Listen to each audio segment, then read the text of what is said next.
Vous savez, 20, 30 secondes, le temps de regarder et de voir ce qui se passe, et j'ai dérivé par ici. Et puis, aussi vite que ça, je me suis retrouvé au paradis. La première chose qui est sortie de ma bouche, de l'égoïsme, ça aurait dû être n'importe quoi d'autre, mais ça ne l'était pas. J'ai dit, pourquoi? J'ai dit ça. J'ai dit, est-ce que je peux y retourner? Je n'ai jamais rien entendu d'aussi stupide de toute ma vie. C'est presque comique. Voilà un médecin qui sait que vous n'avez plus de cerveau, qui sait que vous êtes mort et qui vous dit de lever les bras. Mais il le fait juste pour prouver quelque chose. Mais quoi, vous essayez de me tuer? Et là, il me dit, regardez-moi. J'ai aussitôt tourné mon regard vers lui.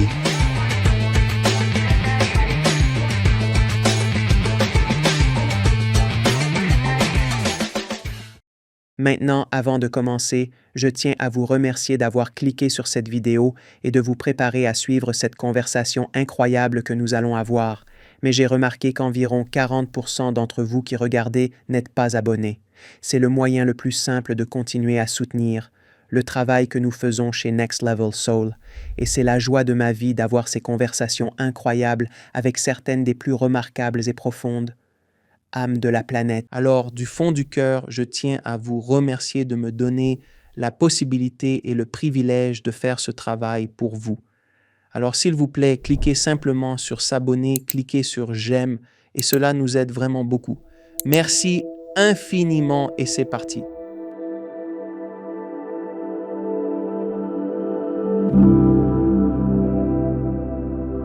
Bienvenue dans l'émission Robert Marshall. Comment vas-tu, Robert? Je suis béni. Je vais à merveille. Merci, Alex. Merci infiniment d'être venu, mon ami. J'ai hâte d'entendre le récit de votre expérience de mort imminente. J'en ai traité environ 130, 140, 150 jusqu'ici. Et la vôtre est très singulière. C'est une histoire unique par sa durée, ce qui vous est arrivé, tout.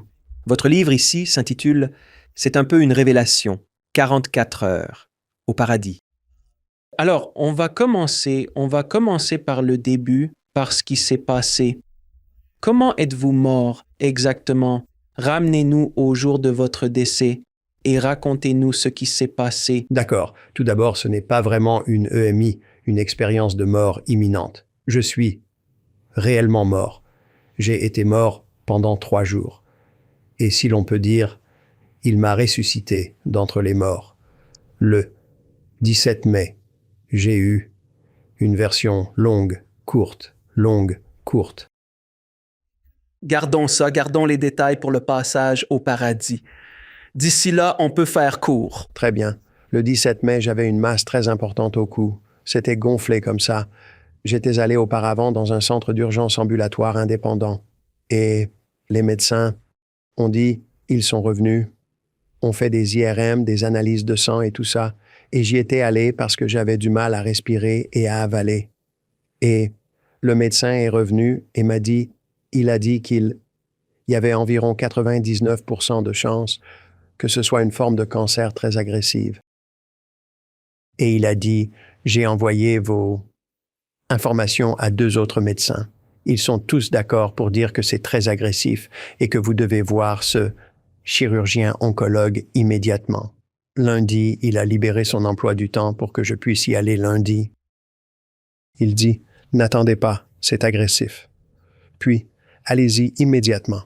J'ai dit d'accord, mais je n'ai jamais fait ce rendez-vous de lundi. Vers le 17 mai, j'avais d'énormes difficultés à avaler et à respirer. Je ne pouvais pas avaler d'eau. Je ne pouvais rien avaler. Nous avons des petits oxymètres pour mesurer l'oxygène. Et mon oxygène à ce moment-là affichait environ 88 à 89%. Et on dit qu'en dessous de 90, il faut se rendre aux urgences rapidement. C'est tout à fait ça. Et en plus du faible taux d'oxygène, je ne pouvais plus avaler. C'est aussi simple que ça. Alors ma femme a dit, allons-y. On est allé aux urgences du centre-ville de Fort Worth. C'est elle qui a conduit. Je me sentais tellement mal à ce moment-là. Je ne me sentais pas capable de conduire. Elle a conduit. On est allé aux urgences. J'ai dit, dépose-moi devant, gare la voiture et rejoins-moi. Elle a dit, d'accord. Et j'ai passé les portes des urgences et il y a une file d'attente à l'accueil. Une dame qui était derrière le guichet a fait un geste comme ça, m'a regardé et a dit « Est-ce que ça va ?» J'ai péniblement dit « J'ai un peu de mal à respirer ». Elle m'a dit « Allez à l'arrière tout de suite ». Elle a appuyé sur un bouton, la porte s'est ouverte et je suis entré direct. Elle ne m'a même pas enregistré. Elle m'a juste envoyé direct en salle de soins. Le médecin m'a accueilli là-bas, s'est assis, a commencé à m'examiner et à faire ses petits tests préliminaires et tout le reste. Et pour faire court, ma femme est arrivée à peu près au moment où le médecin a dit « On va à l'arrière et on va l'intuber ». Ce qui consiste à passer un tube buccal dans ma gorge. Alors, ils m'ont emmené dans la salle du fond. Et bien sûr, ils m'ont endormi pour me poser ce tube. Oui, ils m'ont intubé, c'est ça. Ils m'ont mis ce tube-là en place et ensuite, pour que je puisse vraiment avoir de l'oxygène, et ils m'ont emmené immédiatement. Ils m'ont admis, en fait, directement à l'unité de soins intensifs. C'était la dernière chose, la dernière fois que j'étais conscient. Ils m'ont emmené là-bas le 19 mai. Le médecin est venu. Il m'avait depuis, vous savez, 2 jours et il me bombardait d'antibiotiques et de stéroïdes et de tout ce que vous pouvez imaginer. Vous savez, les médecins, ils balancent tout ce qu'ils peuvent pour aider. Ils savaient qu'il fallait faire baisser ce gonflement. Et à ce stade, ils pensaient toujours qu'ils avaient affaire à un cancer. Et ça bloquait mes voies respiratoires, exerçant une pression sur mes voies respiratoires. C'était le problème que j'avais pour respirer. Mais avec le tube là-bas, ça allait. Je recevais de l'oxygène. Je m'en sortais bien, vous voyez, à part le cancer. Juste une grosse masse de cancer sur vous. Ouais, tout le monde a un peu de cancer de temps en temps, vous savez. On n'a pas vécu avant d'en avoir eu, pas vrai? Et ce qui s'est passé, c'est que le médecin est venu à regarder les dossiers, à regarder toutes les machines. Vous voyez, parce qu'il m'avait branché, vous savez, sur les machines.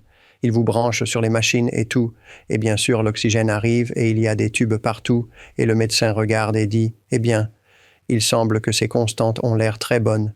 Voyons comment il s'en sort sans le tube et s'il peut respirer sans. » Eh bien, elle s'est un peu trompée parce qu'elle aurait dû faire une radio avant ça. Ce qu'elle n'a pas fait, ou une IRM ou quelque chose, peu importe. Vous savez, les médecins sont humains aussi. Elle l'a retiré, a demandé à ma femme de quitter la pièce, l'a retiré et a commencé à surveiller. Ma femme est revenue et elle est restée là environ 30-35 minutes et je respirais bien. Tout avait l'air super. Mes taux d'oxygène étaient bons, vous savez, ils mettent l'appareil sur votre doigt. Tout allait bien et elle a dit « Très bien, on dirait que ça se passe bien ». Et elle a quitté la chambre avec ma femme et bien sûr ma femme est revenue. Eh bien, elles sont parties pendant environ 40, 35 ou 40 minutes d'après le dossier médical. Et c'est l'autre chose intéressante, unique à ce sujet, c'est que tout a été enregistré. Alors quand je mentionne l'heure, je peux regarder le dossier médical et dire combien de temps ça a duré. Pendant ces 35 à 40 minutes où elles étaient parties, cette masse a glissé sur mes voies respiratoires et je suis mort étouffé. Mon cœur s'est arrêté. Je n'avais plus d'oxygène. C'est ma femme qui m'a découvert. En train de devenir bleu, de plus en plus bleu, de plus en plus bleu, de plus en plus bleu. On aurait dit un membre du Blue Man Group, sauf que je n'avais pas de maquillage, je manquais juste d'oxygène. Elle s'est précipitée hors de la pièce et a hurlé « Il est bleu, il est bleu !» Et le médecin était au poste de soins infirmiers. Et le médecin, bien sûr, est accouru et m'a découvert. Elle avait raison. J'avais cessé de respirer. Mon cœur s'était arrêté. Ils ont bien sûr lancé l'alerte bleue. Tout le monde est arrivé. Ils ont chassé ma femme de là. Bon, je n'en avais pas conscience, d'accord? Enfin, on a lu les dossiers médicaux, ce qu'il en est exactement, vous savez, et ils ont commencé à travailler sur moi pour essayer de me faire respirer à nouveau. Ils faisaient un massage cardiaque, bien sûr. Il leur a fallu pas moins de 15 minutes de massage cardiaque pour que mon cœur se remette à battre. Et pendant tout ce temps, ils essayaient de m'apporter de l'oxygène, mais ils n'y parvenaient pas. Or, quand je suis mort, pour la toute première fois, je suis en fait mort à 3 reprises. D'accord. Dans celle-ci? Successivement. Oui, durant cet incident. Oui. Compris. Donc, la première fois que je suis mort, j'ai été au paradis pendant 15 minutes, en gros. À peu près ce que on a essayé d'équivaloir ce temps. 15 minutes, temps terrestre. On a essayé d'équivaloir ça selon la durée. Pas de cœur, pas d'oxygène, rien du tout. Aucun stimulus et tout le reste selon le dossier médical. J'ai quitté mon corps. Et je me souviens d'avoir flotté au-dessus de mon corps et d'avoir regardé en bas en me disant « Waouh !» Et je regarde tous les infirmiers et les médecins s'agiter autour de la table. Il y avait des tubes qu'ils poussaient. Ils ont fini par me casser les côtes, bien sûr, en faisant le massage cardiaque, en essayant de relancer mon cœur. J'ai dérivé vers le couloir et j'ai vu ma femme, qui pleurait. Elle était hystérique, comme vous pouvez l'imaginer. Et littéralement, il y avait des flaques de larmes sur le sol. Elle était Conscient d'être mort. À ce moment-là, je savais que quelque chose n'était pas normal. D'accord. Oui, je ne suis pas dans mon corps, je me dis. En regardant en bas, c'est surréaliste. Mais ce n'était pas comme ça. Je me dis, oh, waouh, je suis en bas.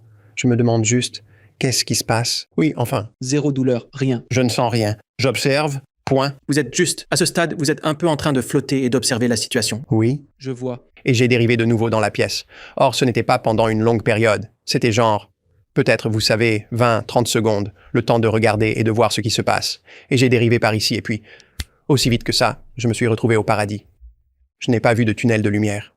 Je n'ai pas traversé de tunnel de lumière. Je n'ai rien fait de tout ça. J'étais juste là, tout simplement, au paradis.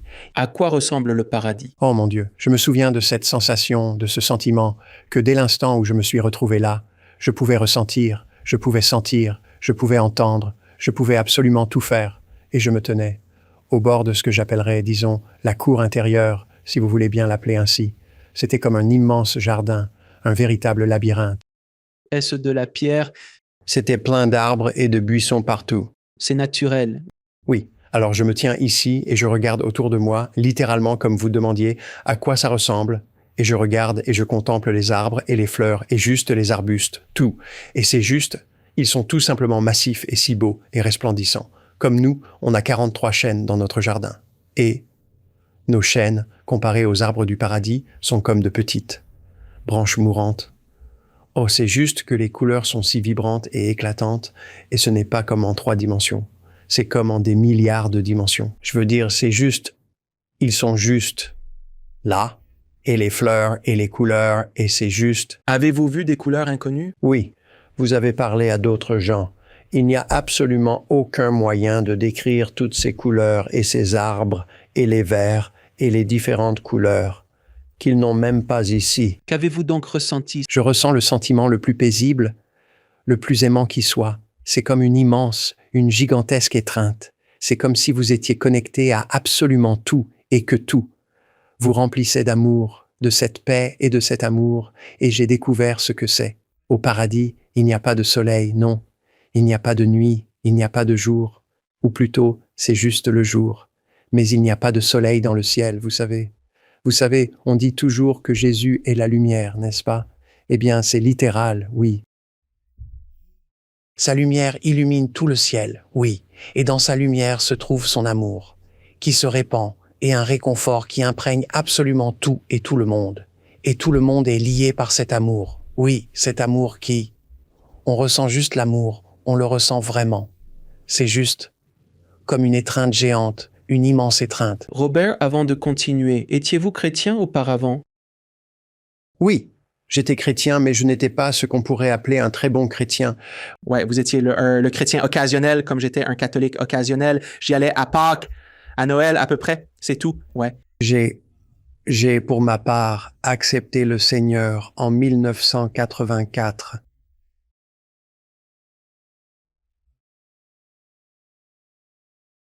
Et je ne le faisais tout simplement pas. Vous savez, je savais que j'aimais Jésus et je comprenais, mais je n'allais pas à l'église, je ne faisais rien de tout ça, je n'étudiais pas la Bible, je ne le faisais pas. En fait, quand je suis mort, je n'avais même pas de Bible. Donc, je ne l'avais jamais lue. Je savais juste que j'avais accepté le Seigneur.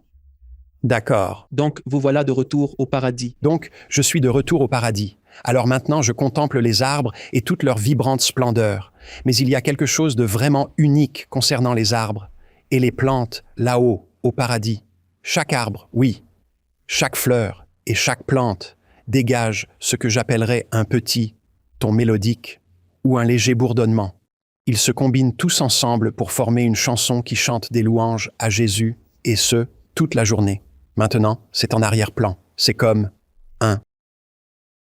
Pas un bruit blanc, mais je veux dire, si vous vous arrêtez, vous pourriez l'entendre, mais c'est là. Il n'y a pas de silence de mort, mais c'est là, et c'est continu. Et c'est la plus belle chanson, le ton le plus mélodique qu'on puisse imaginer. En plus de cela, chaque plante, chaque fleur, dégage son propre petit parfum, qui veut encore une fois se combiner aux autres. Ça crée le plus beau parfum, la plus belle odeur d'air que vous puissiez jamais respirer. C'est comme de l'air frais, vraiment, et tout ce qu'on peut imaginer. Ce n'est pas fort comme un parfum ou quoi que ce soit, c'est juste l'odeur d'air frais, la plus incroyable, la plus pure qu'on puisse. Vraiment, vraiment imaginer.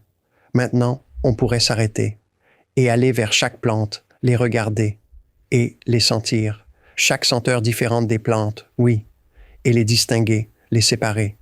Mais quand tout se combine ainsi, quand on ne fait pas ça, c'est comme pour les arbres, on entend ce ton si spécial, mais c'est bien le mélange qui crée ça, qui fait cette chose magnifique. Et ça loue littéralement Jésus toute la journée. Je veux dire, on entend toujours dire qu'ils loueront Jésus toute la journée, ou loueront Dieu toute la journée. Eh bien, les plantes et tout le monde le font.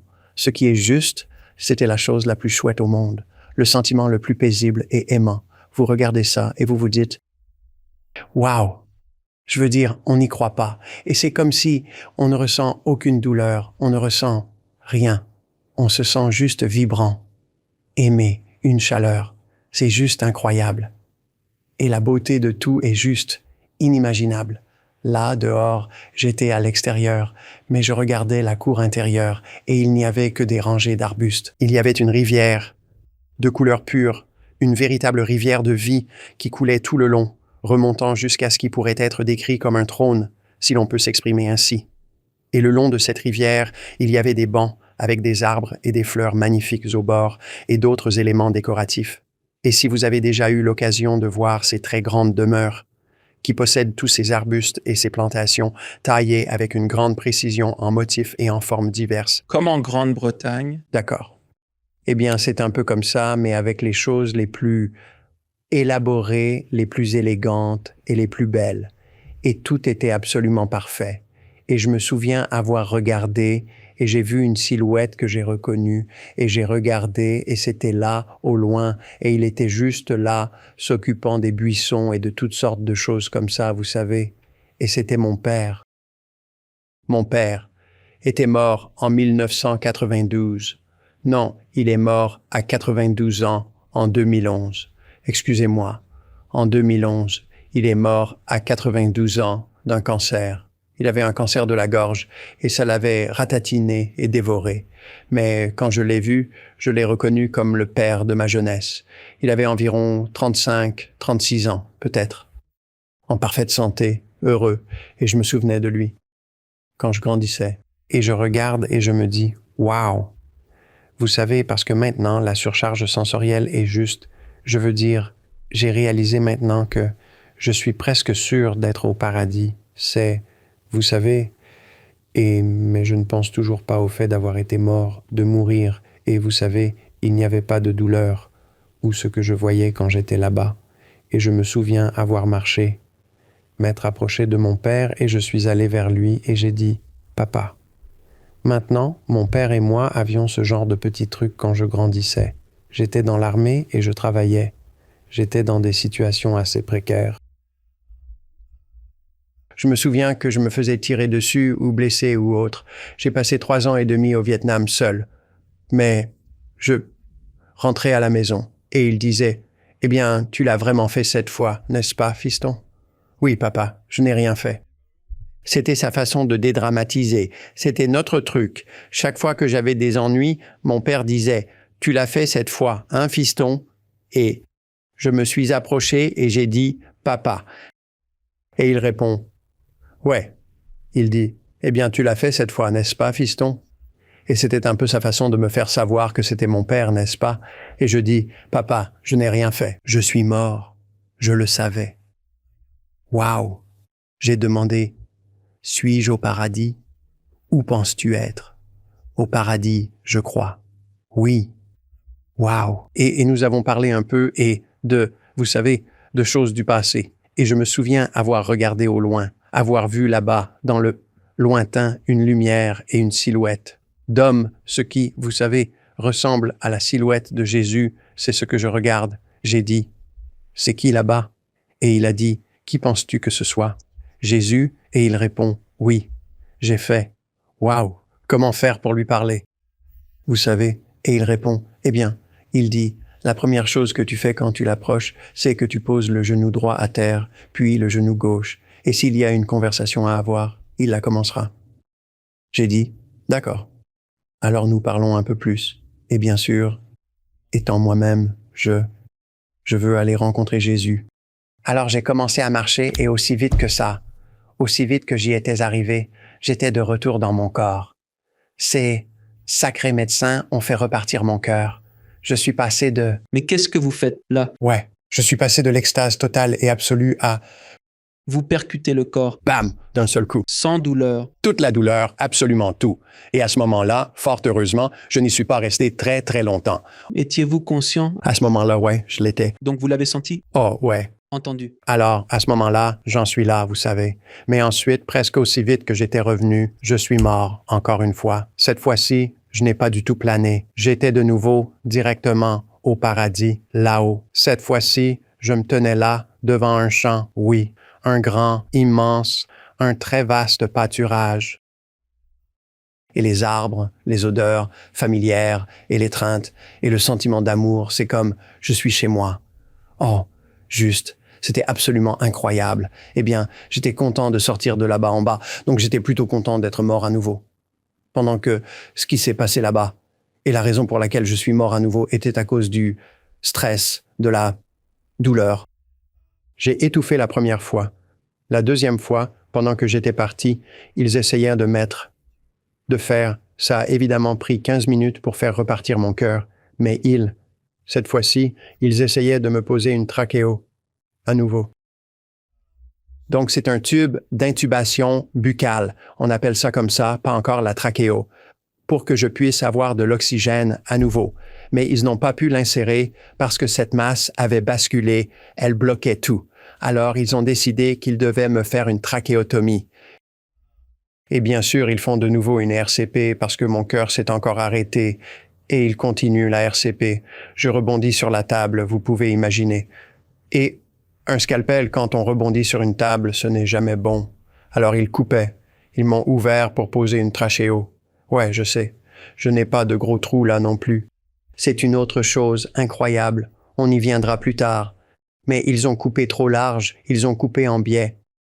Et puis, c'était trop grand pour la canule. Ils ont essayé d'insérer la canule là-dedans et ça a coupé à l'intérieur.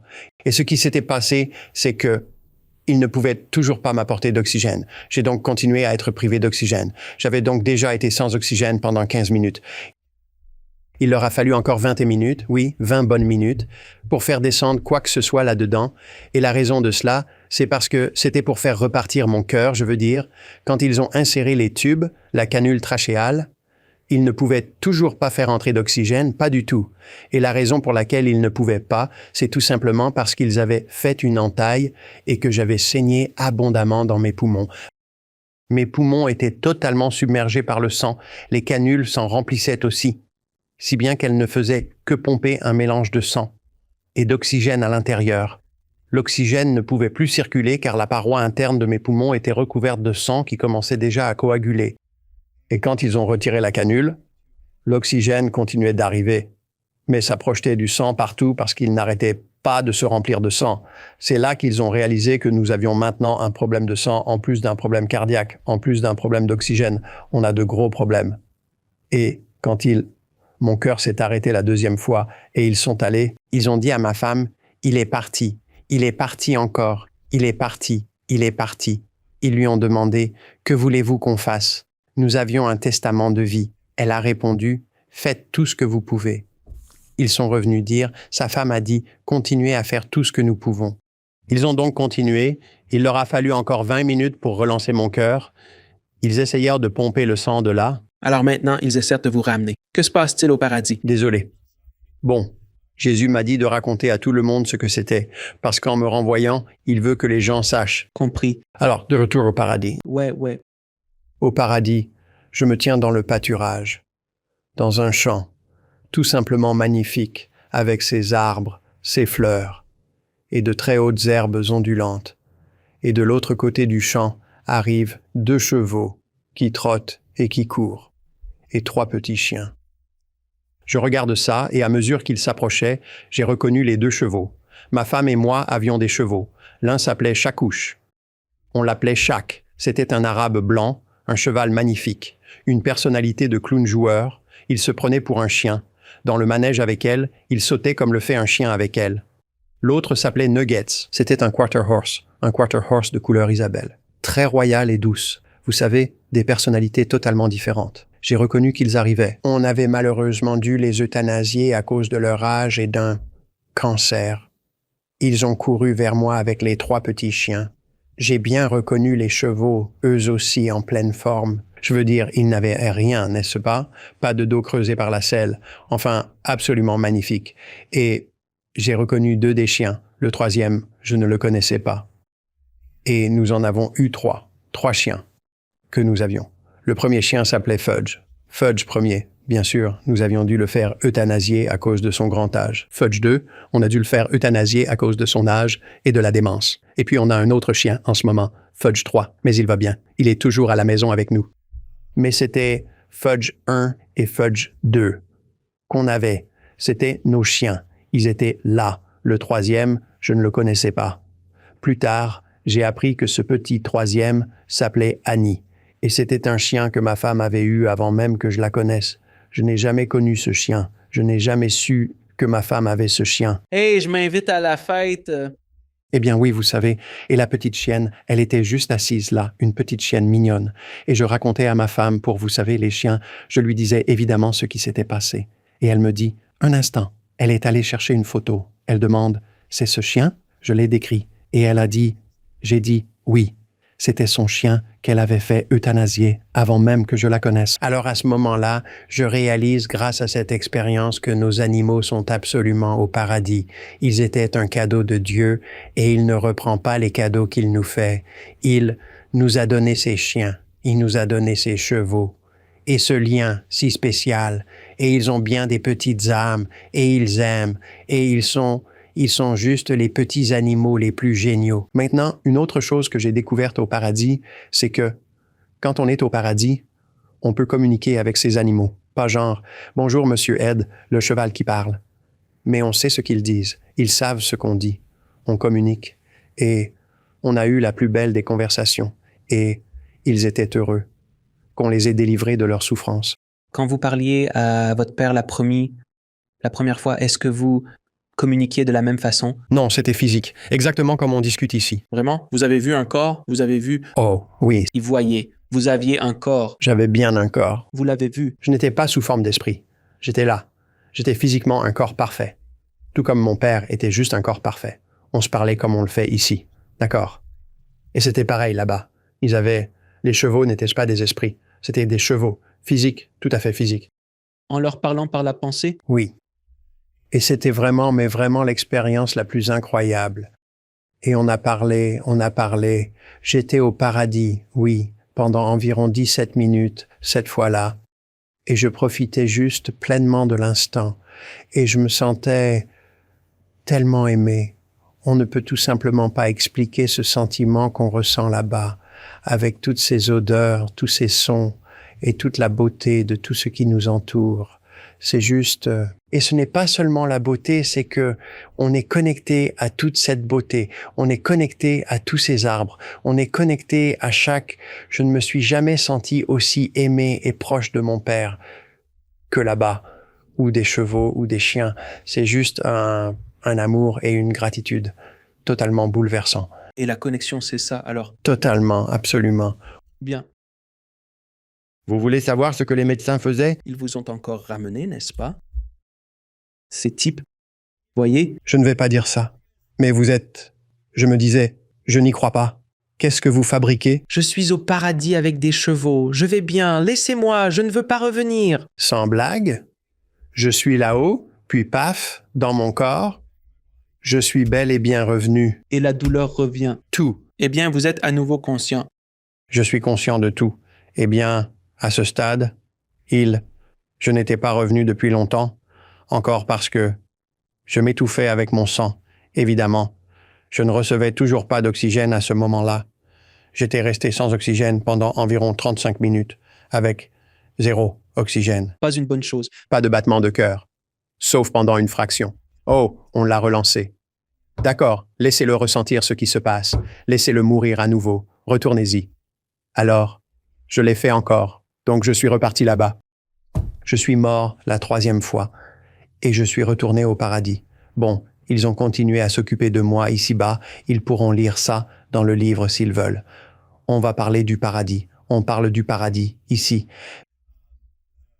Mais ils ont continué, ils ont dû me gratter les poumons, ils ont dû m'opérer, me curer les poumons, ils avaient drainé du sang, ils ont fini par tout évacuer.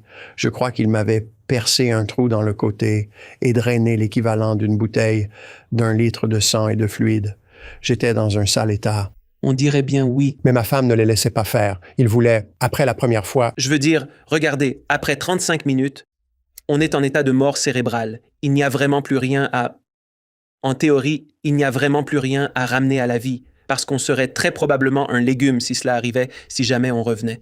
non, les médecins voulaient tout arrêter après les 15 premières minutes. Et après la 2e fois. Pas question. Mais ma femme ne les a pas laissés faire. Non. Et avec les directives anticipées, il est stipulé que s'ils vous mettent sous assistance respiratoire pour une raison quelconque, ils ne peuvent pas vous débrancher.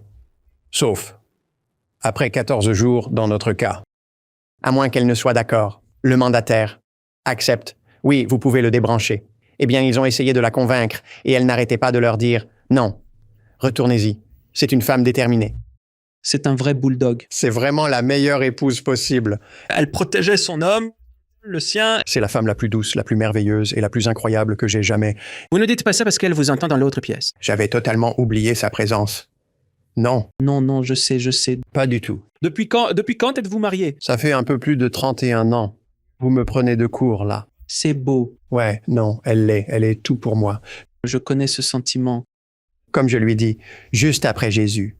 Maintenant, je vais remettre mes priorités dans l'ordre. Donc, je suis mort une 3e fois.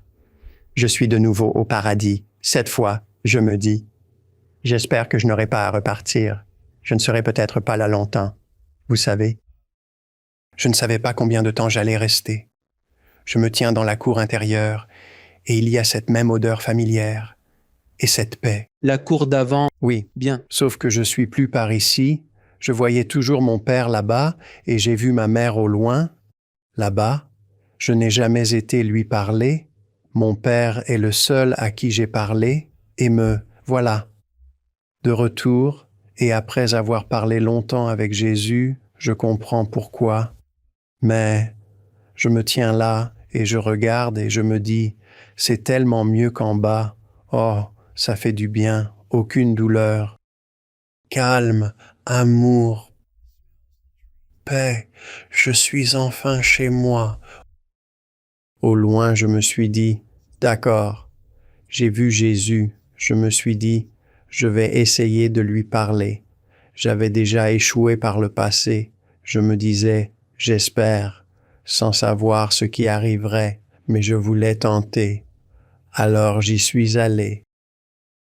Et en m'approchant, j'ai découvert que mon père avait tort. Il disait, commence par poser ton genou droit au sol, puis ton genou gauche. Si une conversation doit avoir lieu, c'est lui qui commencera. Il avait tort. Je n'ai pas commencé par le genou droit, puis le gauche. Je me suis juste effondré, totalement prostré, face contre terre, pleurant comme un bébé.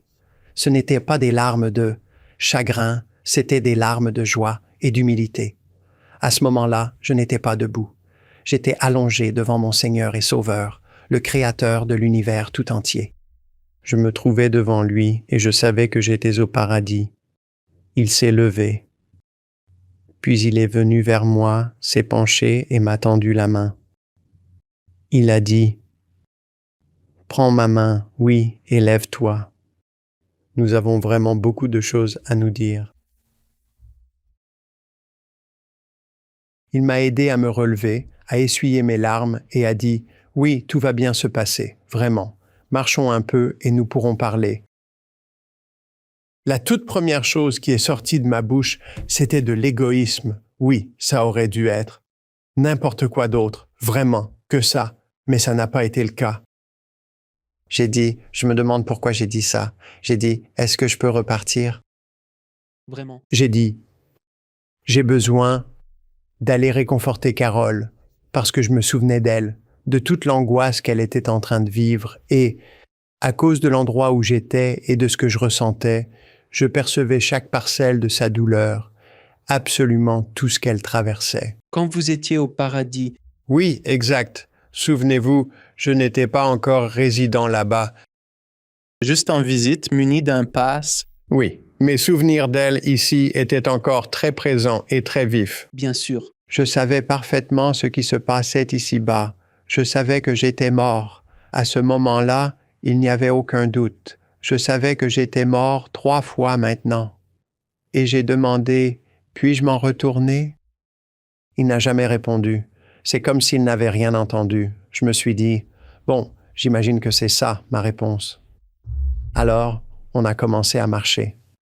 Et je sais qu'il n'y a pas de temps au paradis. Je tiens à le souligner. Et les durées que je cite, je les utilise pour le temps passé hors de mon corps. Aucun battement de cœur, pas d'oxygène. C'est ce qui équivaut à la mort, ici-bas.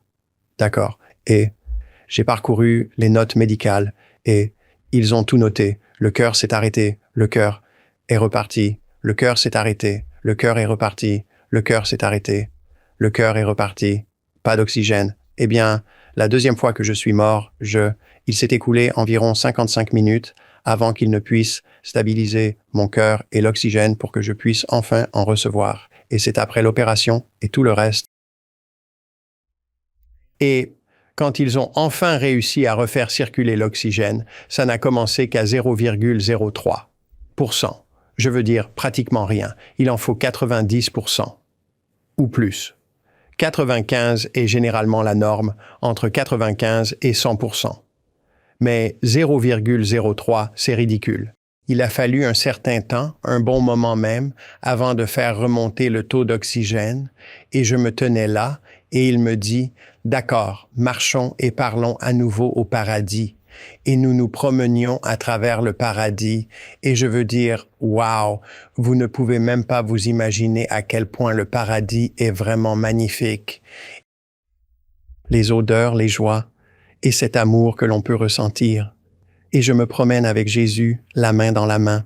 Et tandis que nous traversions le paradis, nous marchions et nous parlions ensemble. Je dis « nous parlions », mais en réalité, c'est lui qui parlait la plupart du temps. C'était lui qui enseignait. Il m'a enseigné des choses sur la Bible. Il a partagé avec moi des choses, oui, sur le paradis. Nous avons fini par marcher vers notre maison, ce qui sera notre demeure là-haut, au paradis.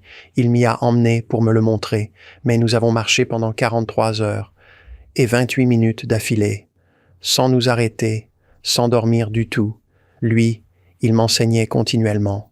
Et pendant que nous marchions, il m'a enseigné beaucoup de choses sur la Bible et pourquoi elle avait été écrite. Il m'a parlé des différentes religions, comment elles sont nées, toutes les différentes, vous savez tout. Il m'a appris quand le temps a commencé, la création, de la Genèse jusqu'à l'Apocalypse. Il m'a appris pourquoi il semble y avoir des choses dans la Bible qui paraissent pouvoir être interprétées de différentes manières ou ce qui semble être des contradictions, alors qu'elles n'en sont pas. Pourquoi? Il utilisait des paraboles, des exemples de ce que nous devons faire, comment se fier à son entendement. Il m'a appris ce qu'est vraiment le salut par la foi. Je veux dire ce que, enfin, tout. Et je me demandais, pourquoi m'enseigne-t-il tout ça? Quand on va au paradis, on m'a toujours appris qu'on saurait tout. Eh bien, ce n'était pas vrai dans mon cas, probablement parce qu'il savait, contrairement à moi, que je ne resterais pas. J'allais repartir. Alors il a continué à m'enseigner pendant tout ce temps et il a partagé avec moi ce qu'il veut que je partage avec les autres, à cause des questions que les gens se posent. On a donc continué à marcher, à apprendre et à enseigner, et on a fini par revenir à la cour intérieure. C'est toujours naturel? Tout est naturel, oui, et ce n'était pas un esprit. C'était physique. Oui, plutôt une présentation. C'est comme si je me levais, si j'étais au sol et que vous vous penchiez pour m'attraper et m'aider à me relever. C'était physique. On parlait. Ce n'était pas un rêve. Ce n'est pas une vision. C'est le paradis.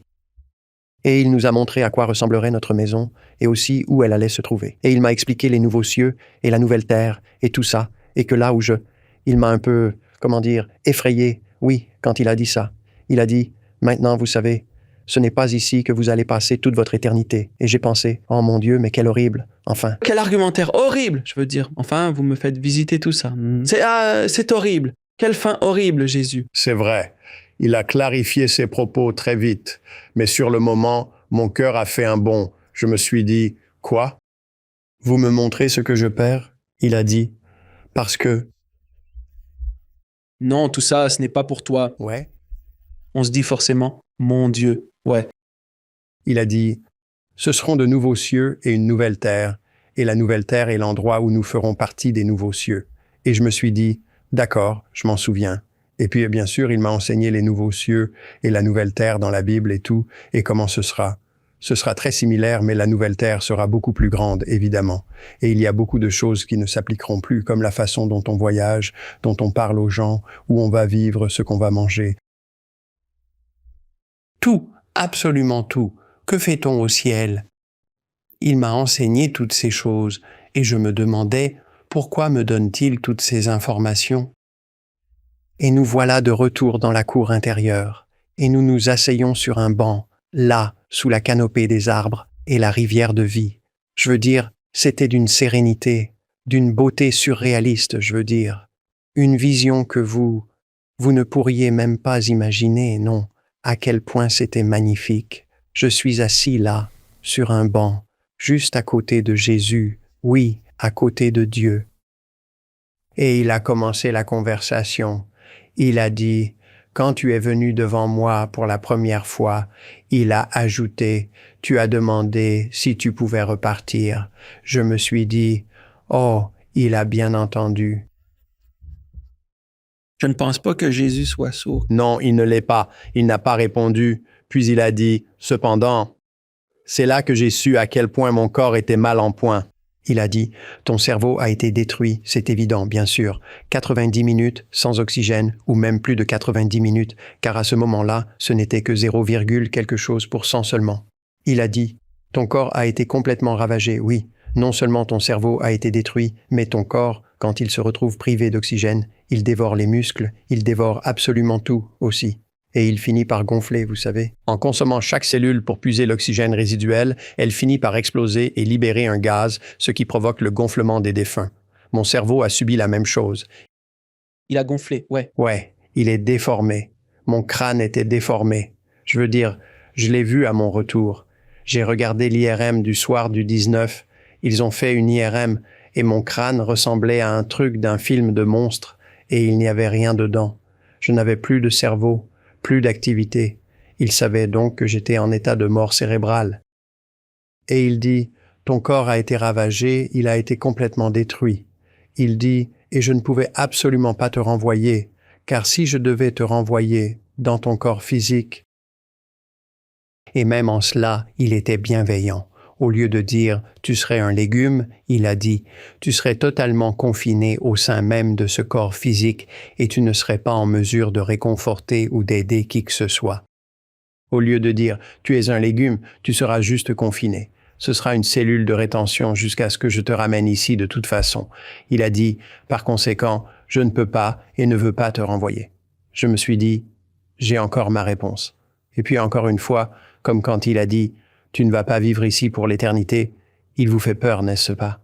Il dit « cependant, je pourrais et je voudrais te renvoyer avec certaines réserves. » Il a dit « d'abord, je te renverrai avec un miracle que personne ne pourra jamais nier, ni les médecins, ni les infirmières, ni les scientifiques, personne ne pourra jamais nier qu'il, Quand je dis « je suis Dieu », c'est lui qui parle que je suis Dieu et que j'ai fait cela, et il ne fera aucun doute que je suis vivant, que je suis réel, que le ciel est réel. Et ils ne pourront jamais remettre cela en question. Ils pourraient se demander si tu m'as parlé ou non, si ce que tu as appris vient de moi. Il a dit, mais quand ils penseront au miracle, cela n'aurait aucun sens que tu reviennes raconter quelque chose qui n'est pas. Il a dit, je ne permettrai pas cela. Il a dit, mais ils ne peuvent nier qu'il est Dieu, et c'est pourquoi ils écouteront ce que tu as à dire. J'ai dit, d'accord. Il a dit, maintenant, je vais te renvoyer comme si tu n'étais jamais mort, comme si tu n'avais jamais eu le moindre problème de toute ta vie. Il a dit, je vais restaurer d'abord, je vais te donner un tout nouveau cerveau. Je vais restaurer l'intégralité de ta mémoire, oui, de toute ta vie, afin que tu puisses t'en souvenir parfaitement. Je te donnerai une mémoire totale, absolument totale, de tout ce que tu as appris, de tout ce que tu as vécu et de tout ce qui t'a été enseigné ici, au ciel, par moi-même. Il a dit, je te donnerai une mémoire complète, avec la capacité de te souvenir de tout cela. Il a dit, je restaurerai ton cœur, ton foie, et aussi tes reins. Je te donnerai tout à neuf, et ce sera comme si tu n'étais jamais mort, comme si absolument rien ne s'était jamais passé. Ton corps se rétablira complètement, et ton cerveau restera parfaitement intact et parfait. Et mon corps, lui, a effectivement mis un petit peu de temps à se rétablir, pas du tout comme les gens normaux. Je veux dire, vous étiez mort depuis un bon moment quand même. Oui, et la guérison, elle a été tout simplement incroyable. Cœur et poumons neufs. Tout. Eh bien, quand je suis revenu, j'avais un nouveau cœur, de nouveau. Tout était flambant neuf. Je n'ai même plus le même groupe sanguin. Je l'ai découvert plus tard. Le groupe sanguin a changé. J'étais A. Je suis maintenant O. Mon ADN est différent. C'est intéressant. Et c'est quelque chose qui est prouvable, évidemment. Ouais. Tout à fait. J'ai servi dans l'armée. Vous voulez avoir des difficultés à le prouver? L'armée m'a enregistré comme étant du groupe sanguin A. Quand j'y retourne et qu'ils me font des prises de sang et tout ça, vous savez, pour les examens physiques, et qu'ils me disent « Mais qu'est-ce qui se passe ici ?» Et là, tout à coup, ils m'ont dit « Mais c'est du groupe O. » Ouais, eh bien, vous savez, rappelez-vous bien, n'est-ce pas? Je suis mort. Alors, vous êtes toujours au ciel avant de redescendre.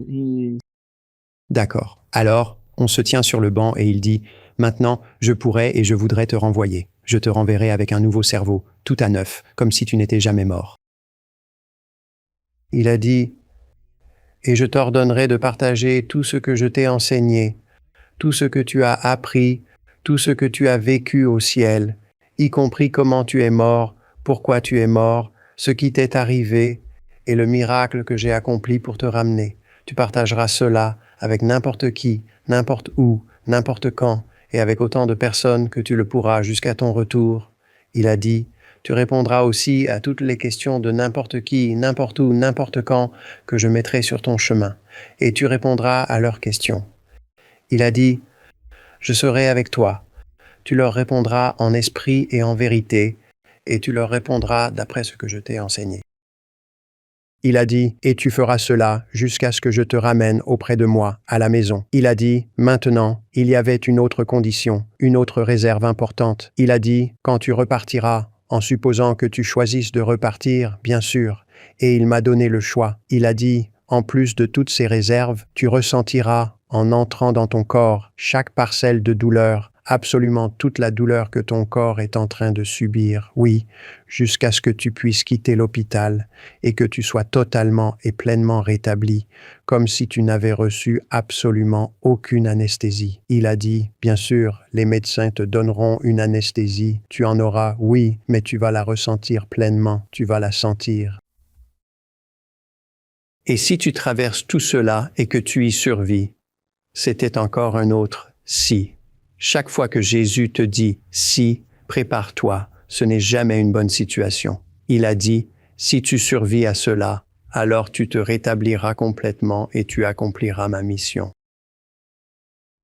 J'ai dit « d'accord ». Il a dit « maintenant, tu sais, quand je t'ai enseigné ici, que si quelqu'un vient au ciel, il ne lui est pas permis de regarder d'en haut ses proches restés sur terre. Tu ne peux pas interagir avec eux, tu ne peux pas interférer dans leur vie, tu ne peux pas les réconforter, car cela causerait des problèmes au ciel, des problèmes d'ordre émotionnel, de colère, et bien d'autres choses encore. Et c'est un tout autre sujet. Mais il a dit, tout le monde comprendra cela. Maintenant, si tu restes, si tu choisis de rester, tu as le choix. Tu peux rester, et tu seras ici au ciel, et tu iras bien. Tu ne te souviendras pas de Carole, tu n'auras aucune capacité à la réconforter ou à faire quoi que ce soit jusqu'à ce qu'elle vienne ici. Voilà comment les choses vont se passer. Ou bien, si tu choisis de retourner sur Terre, tu devras alors te conformer à toutes ces conditions. Et si tu t'y conformes, alors tu iras de l'avant et tu porteras ma parole, exactement comme je te l'ai dit. C'est ton choix. Quand tu choisiras, comprends bien que je vais sonder ton cœur et ton esprit. Je veux m'assurer que tes raisons sont les bonnes, les justes, et que tout cela vient d'un amour pur, sans aucune trace d'égoïsme. C'est ton choix. Oui, c'est à toi de choisir, de prendre ta décision. Cela n'a pas pris beaucoup de temps, vraiment. Et j'ai dû avoir, je pense, les bonnes raisons, car l'instant d'après, je me suis retrouvé assis sur un banc, là-haut, aux côtés de Jésus, au ciel. Une paix totale, l'amour. Vous pouvez bien imaginer. Et aussi vite, je me suis retrouvé de retour dans mon corps. Et ce n'était vraiment pas agréable. Tout m'est revenu en pleine conscience, d'un coup. J'ai subi une opération. Les médecins n'avaient absolument aucune idée que je pouvais ressentir quoi que ce soit. Ils supposaient, comme tout le monde, que l'on ne ressentirait absolument rien. Lors de l'opération, Oui, j'ai tout senti. non seulement vous avez tout senti, mais étiez-vous mort ou... Non, je suis bien revenu à la vie. Très bien, vous étiez donc vivant. Il m'a tout fait vivre. Pourtant, j'étais parti, il m'a laissé vivre. Une raison pour laquelle... Il ne l'a pas précisé, mais je comprends désormais pourquoi tant de gens me posent cette question, car ce qu'il me demandait de faire sortait vraiment de l'ordinaire. Et il voulait s'assurer que je comprenne bien ce qu'il avait traversé d'une certaine manière et qu'il y a toujours un sacrifice qu'on est obligé de faire, qu'on doit endurer. Et je pense que c'était sa façon de me montrer que si j'endurais cela, je serais alors capable d'endurer et d'aller parler n'importe où, à n'importe qui, n'importe quand. Parce que très franchement, certaines des choses que je peux dire aux gens, ils vous regardent comme si vous aviez 3 têtes. Vraiment? Ouais. Pourtant, c'est la vérité, la pure vérité, et ce sont des faits. Il tenait à ce que je comprenne bien que ce n'était absolument pas normal.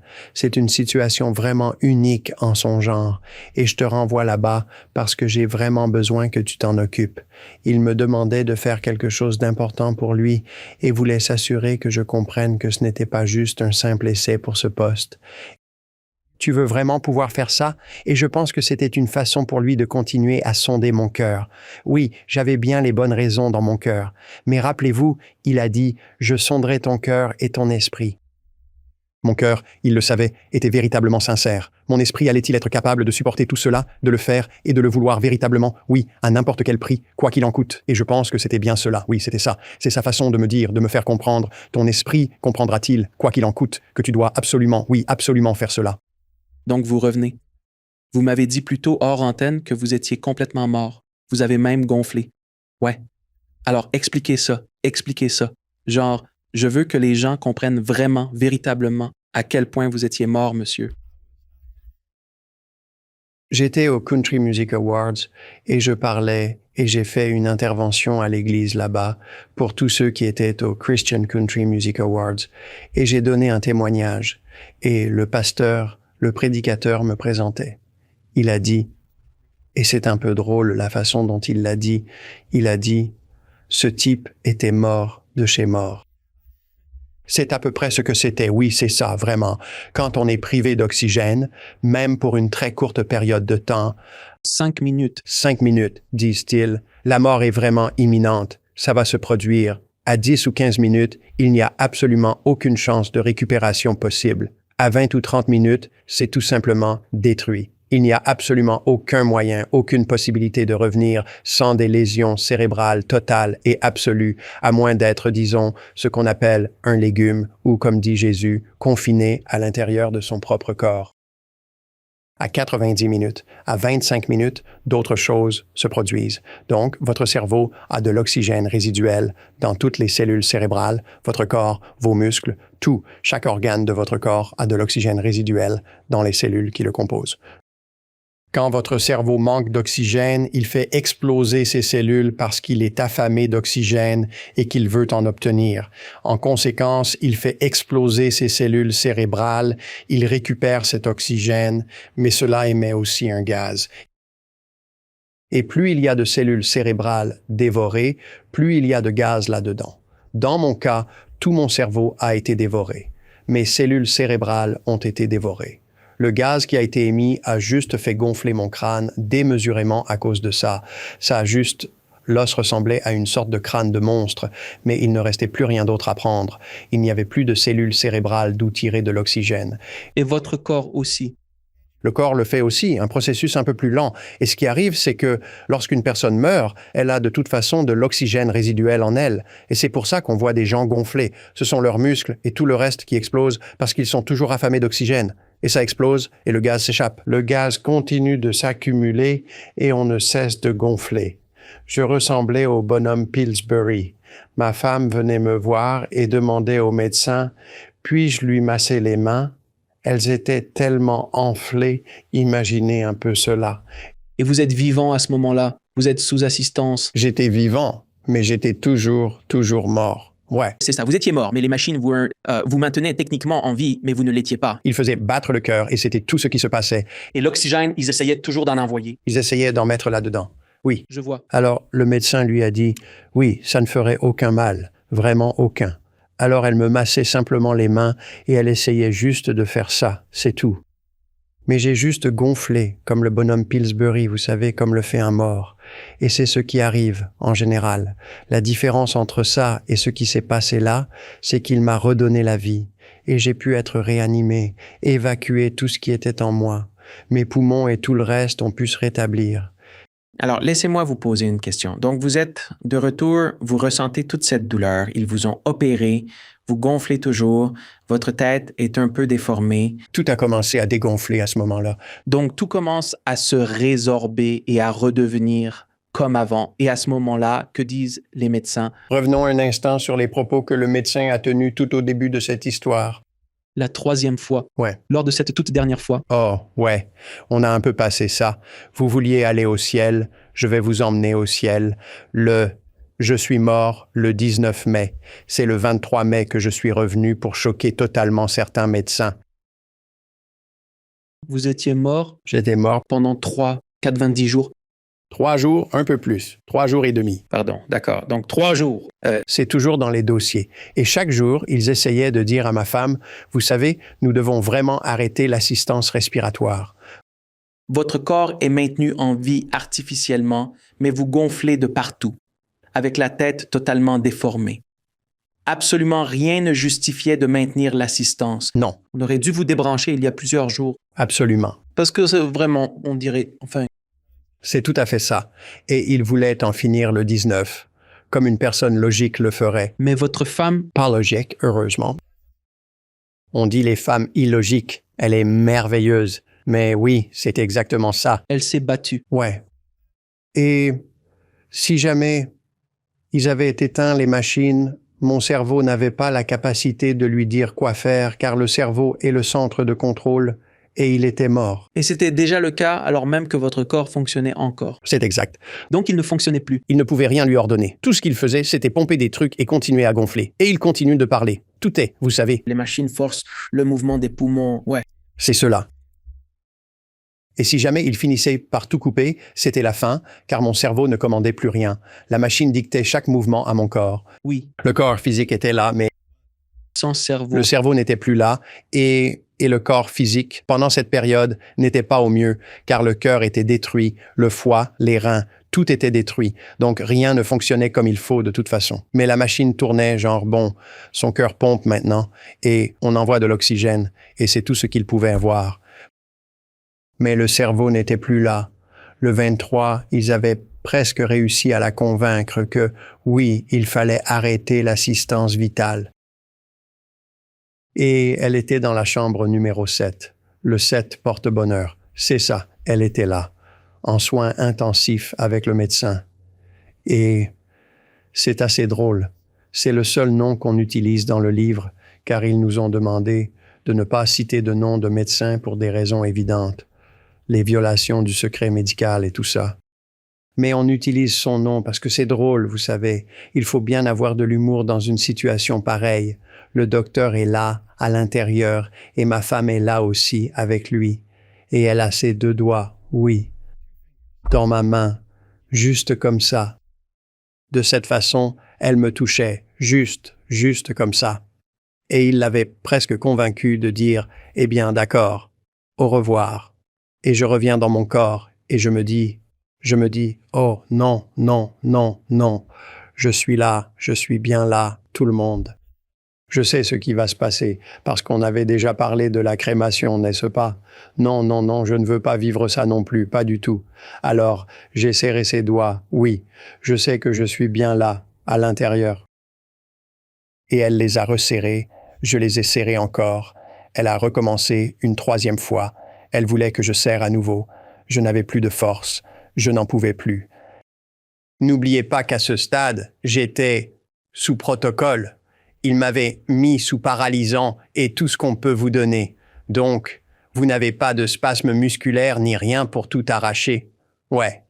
Et elle dit, il vient de me serrer les doigts. Et le docteur a dit, non.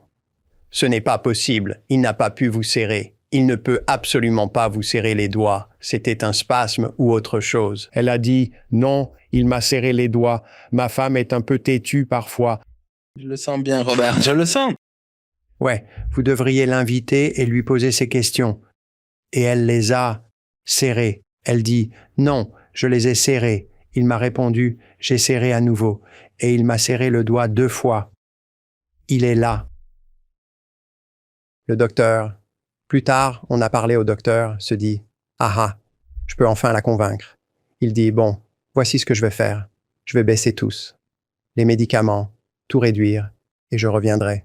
Ça prendra, vous savez, 1 heure, 2 heures pour que ça... » « Oui, allez-y, dit-il, et je vous montrerai. On verra bien.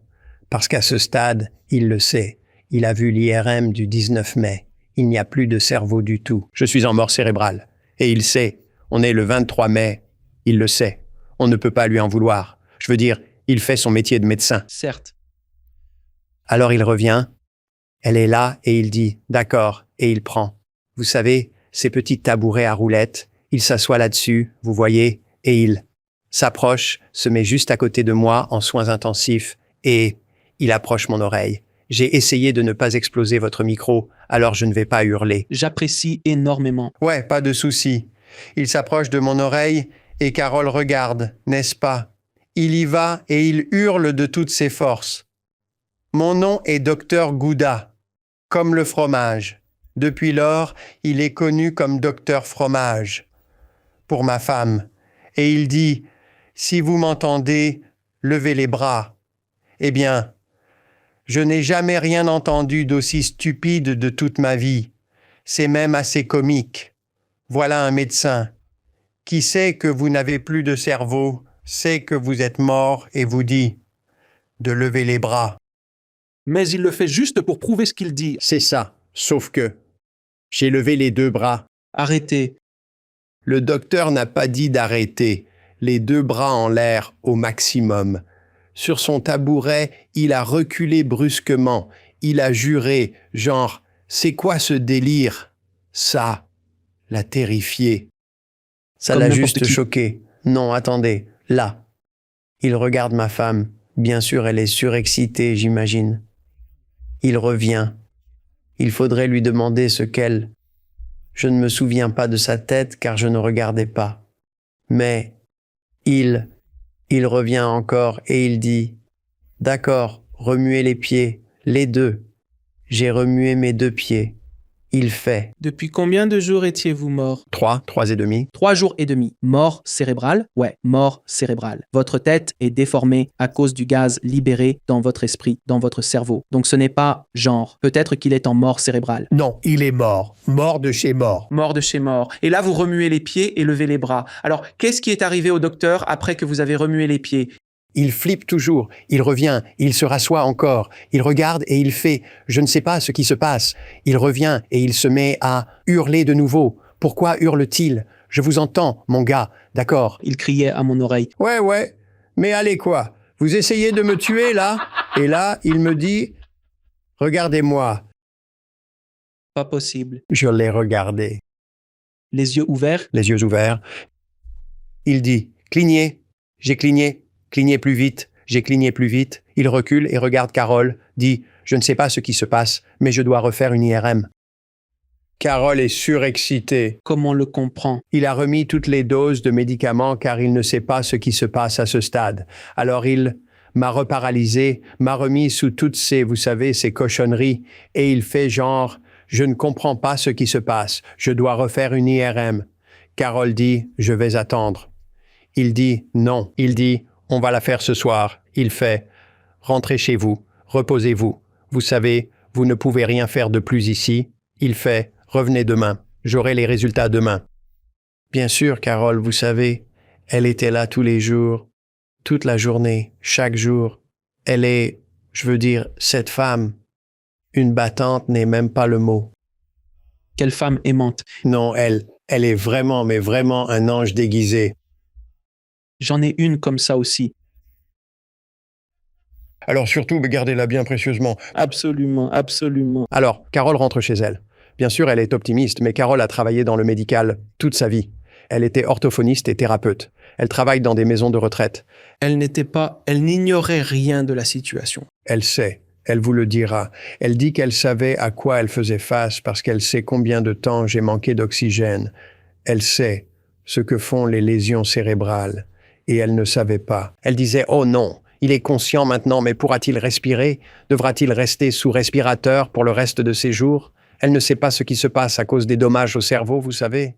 Et, vous savez, elle a dit « Je ne veux pas, parce qu'on a, dans notre milieu, on sait qu'on ne veut pas être sous respirateur. » Et elle se dit qu'elle devra peut-être prendre la décision de leur dire d'arrêter les soins.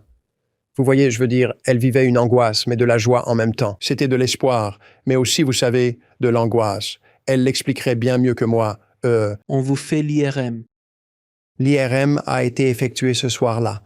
Dès le lendemain, Carole demande aux infirmières si les résultats sont disponibles. L'infirmière répond que oui.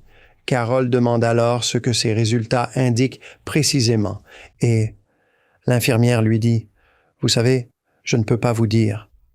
D'abord, je ne suis pas médecin, donc je ne sais pas les lire. » Elle dit aussi, « Je ne suis pas autorisée. C'est au docteur de vous le dire. » Bien sûr, Carole est genre. Et elle dit, Carole a dit, je crois que Carole m'a dit ça. Elle dit, je lui ai demandé, bon, c'est bon ou c'est mauvais?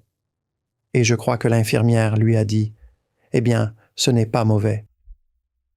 Alors, Carole retrouve son optimisme. Elle a de l'espoir, mais elle est toujours inquiète pour la suite. Oh, tant de choses. Elle était vraiment dans cet état-là. Les montagnes russes émotionnelles. C'est fou, car même si votre cerveau est de retour, ça ne veut pas dire que votre corps l'est. Non, Disons que par miracle, le cerveau est revenu. Mais qu'en est-il si votre cœur lâche ou si vos poumons ne fonctionnent pas correctement? Il y a 1000 trucs. c'est vrai. Et encore, je le savais, car Jésus me l'avait dit. Bien sûr. Mais elle ne sait pas. Elle ne savait pas que j'étais allé au ciel. Elle ne sait rien de tout ça encore parce que je ne lui en ai pas encore parlé. Vous êtes mort. Elle est tout à fait. Elle se dit, ouais, il était mort, et là, il est vivant. Et maintenant, il est, vous savez, les docteurs ne savent pas ce qui se passe. La pauvre Carole est assise là et se demande ce qui se passe. Après coup, ouais, mais elle fait face à l'inconnu à ce moment-là. Et l'infirmière lui a dit que le docteur ne reviendrait pas avant quelques heures au moins. Et Carole se dit, oh là là. Alors, elle a attendu et attendu et attendu patiemment. Et finalement, le docteur est revenu. Et le docteur lui dit, j'ai récupéré les résultats des examens. Et Carole lui demande alors, qu'est-ce qu'il révèle exactement? Il lui répond, il n'y a absolument rien d'anormal. Il a un cerveau parfait. Il n'y a absolument aucun signe de quoi que ce soit, où que ce soit.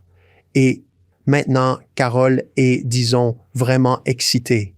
Les docteurs, eux, ne comprennent absolument pas ce qui se passe. Ils sont juste complètement sidérés. Et Carole traverse maintenant une nouvelle angoisse car elle ne sait pas comment j'ai récupéré ce cerveau. Elle ne sait pas ce qui se passe avec tout le reste. Elle sait bien que ce n'est pas comme ça que ça marche, ce qui arrive aux organes, au corps et à leur fonctionnement. Et elle a de nouveau peur de devoir arrêter l'assistance respiratoire. On ignore ce que cette femme a traversé. On me dit, vous avez tellement souffert. Non, j'étais mort.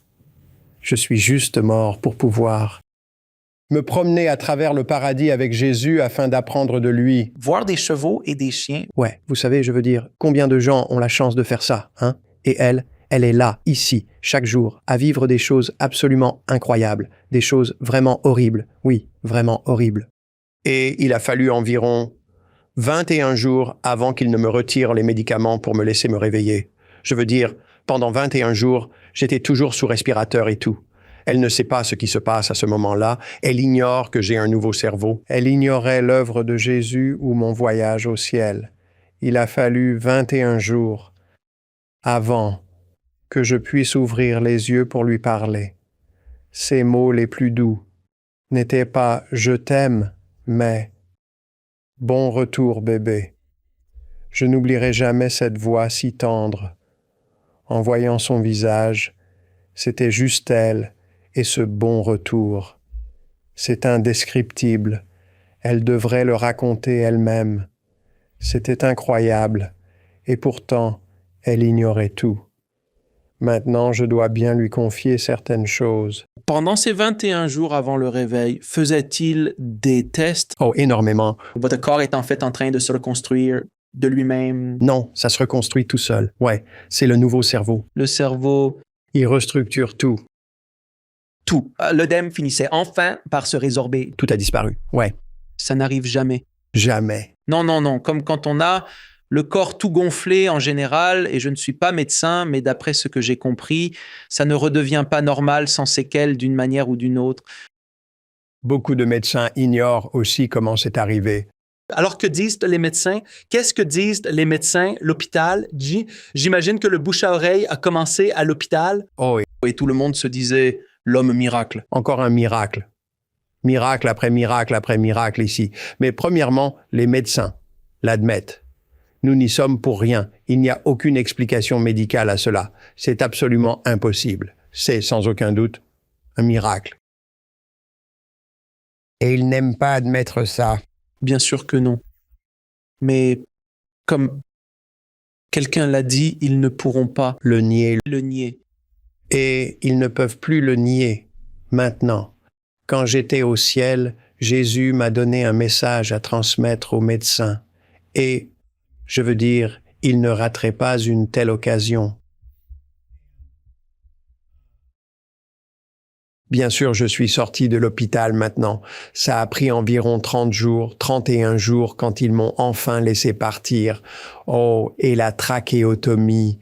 J'avais un gros trou comme ça et je devais parler de cette façon et tout le reste parce que tout était entaillé quand ils ont dit qu'ils allaient me laisser rentrer chez moi. Et je pensais que j'allais devoir porter un pansement dessus et tout le reste. Et ils ont dit, bon, on va retirer cette canule. Et vous savez, vous aurez ce trou. Et vous savez, ils mettent un rabat dessus et ils en parlent, vous savez.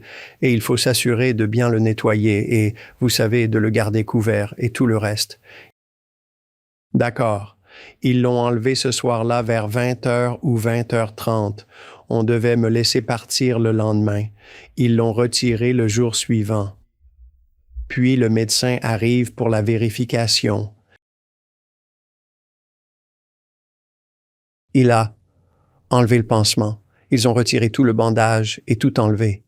Et lui, ce bon vieux doc, ils adorent ça, reculer avec leur chaise à roulettes. Il recule encore. Il dit, quand est-ce qu'ils ont enlevé ça? J'ai dit, hier soir, 20h30. Étonné, il demande, vous parlez? Bah ouais.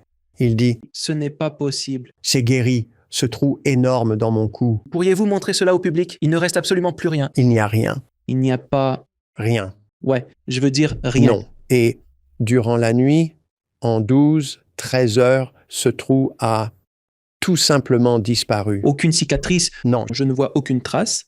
Rien. J'ai parlé devant des assemblées de médecins. Ils me fixaient. Je demandais, que regardez-vous? Ils cherchaient la cicatrice, mais il n'y en a pas. Il devrait y avoir une marque ronde à la place du trou. Non, il n'y a absolument rien. Ça a guéri en une seule nuit. Vous savez, même une simple égratignure, ça ne cicatriserait pas du jour au lendemain. Non, bien sûr que non. Mais Jésus le peut. Ouais, bien sûr. Un miracle après l'autre. Il a dit « Je te rendrai comme si rien n'était arrivé ». Et il l'a fait. Et je ne fais évidemment pas ça pour parler. Je parle tout à fait normalement. Aussi normalement que possible. Donc, je sors de l'hôpital. Et au bout d'environ 2 semaines, je savais que je devais retourner parler au médecin. Juste une seconde, quand vous sortiez de l'hôpital, vous étiez à 100% à ce moment-là? Vous marchiez? Non, ça a pris un jour. Je marchais déjà. Ça a pris un jour. Oui, oui. Ouais, je marchais. Oui, je marchais. Je ne courais pas. Mais ouais. Mais votre corps, Oh, physiquement, j'allais bien. À quel point étiez-vous proche de votre état actuel quand vous êtes parti? Genre parce que vous marchez, vous êtes normal, en bonne santé. C'était quelques jours après ou... Peut-être 2 semaines. Parce qu'on a dû reconstruire ma force musculaire et tout ça. Je marchais normalement. mais il fallait se rééduquer. Oui, j'ai utilisé un déambulateur pendant un jour, puis je m'en suis débarrassé. Juste pour être stable. Mais Carole m'emmenait avec le déambulateur et on allait par exemple chez Academy ou Walmart et on parcourait les grandes allées avec ça. On marchait pour que je reprenne des forces parce qu'il y a la clim. J'ai aussi vécu au Texas, monsieur. Oui, On changeait carrément d'enseigne tous les jours. Sinon, les clients finissent par s'imaginer « Ce vieux monsieur traîne encore dans les rayons. Il mijote sûrement un mauvais coup. » Bref. eh bien, quoi qu'il fasse, il ne risque pas de partir très vite. Ouais, enfin, ce n'était plus le cas parce que... Ouais, non. Et puis, j'ai pu récupérer très, très rapidement. Et entre ce moment-là et maintenant, oh, il n'y a rien. Je jouais au golf 1 mois et demi plus tard. Et donc vous, et pour que tout le monde sache, c'est arrivé il y a un peu plus d'1 an. Alors, ça fait 1 an et 4 mois, exactement. C'était le 19 mai de l'année dernière, en 2024, que je suis mort. Et puis, le 23 mai, toujours en 2024, je suis revenu. C'est ce qui se passe maintenant, en fait. C'est assez récent. Ouais, 1 mois seulement après ma sortie, je parlais déjà aux gens de tout ça. Qu'a dit votre femme quand vous lui avez raconté ce récit détaillé de l'au-delà? Elle l'a très bien accepté, elle a compris. Enfin, c'était genre, comment peut-on nier ça? Et qu'en dit la famille? Alors, Parce que c'est une grosse, comment dire, beaucoup d'amis et beaucoup de familles. Enfin, ils sont tous stupéfaits. c'est dur à avaler, mais il y a des preuves. C'est bien ça, il y a des preuves. C'est dans le livre. On a inclus des dossiers médicaux pour prouver que cet homme était en arrêt plat. Il était mort. Tout est documenté. Ouais, ce n'est pas comme si j'étais mort chez moi et que j'avais dit que j'étais mort ou dans une ambulance et qu'il... Il y a de nombreux témoins et beaucoup de preuves. Beaucoup de preuves. Je veux dire, le groupe sanguin à lui seul est assez...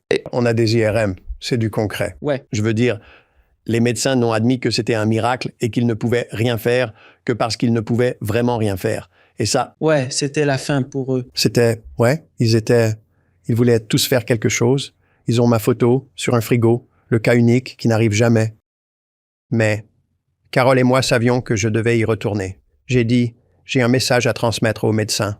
Enfin, avez-vous déjà essayé de réunir 25 médecins et infirmiers en même temps pour vous écouter alors qu'ils sont en soins intensifs? Oubliez ça. Ouais, bonne chance. Ouais, enfin, c'est ce qui s'est passé pour vous. C'est ce qu'on s'est dit aussi. Ouais. Alors j'ai dit, bon, ce qu'on va faire, c'est prendre 2 gros bouquets. On va en apporter un au personnel infirmier ici et on va apporter l'autre en soins intensifs. Bon, on n'est pas censé apporter des fleurs en soins intensifs. Rien en réa, oui. On l'a fait quand même. On a même récupéré un déambulateur à roulettes que j'avais et dont on ne se servait plus du tout, afin d'y installer un bouquet de fleurs vraiment immense. Et on a poussé tout l'ensemble à l'intérieur parce que c'était vraiment Trop gros. trop massif. Ouais. Et on en avait 2. Alors, on en a laissé un et on a pris l'autre pour monter en soins intensifs. Et leurs portes automatiques s'ouvrent toutes seules. Alors, on allait laisser ça avec une très gentille lettre pour les remercier et tout, vous voyez? Et les portes se sont ouvertes et ce vieux monsieur entre. Moi et Carole. Et on est entré juste devant le poste de soins. Or, il n'avait aucune idée de notre venue. On a juste choisi un jour au hasard pour y aller, quand les fleurs ont été prêtes, en fait. Et juste devant le poste de soins, des soins intensifs, il y avait 25 médecins et infirmiers, tous debout en cercle. qui vous attendait. Non, non, ils ne m'attendaient pas. Ah oui, je sais, on dirait bien oui. Mais ils avaient une inspection de la commission paritaire ce jour-là, donc l'inspecteur était là et ils étaient tous rassemblés, s'apprêtant à faire leur tournée dans tout l'établissement. Bien sûr, évidemment,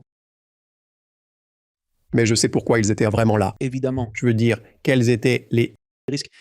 Statistiquement, il n'y a aucune chance de prévoir un tel événement.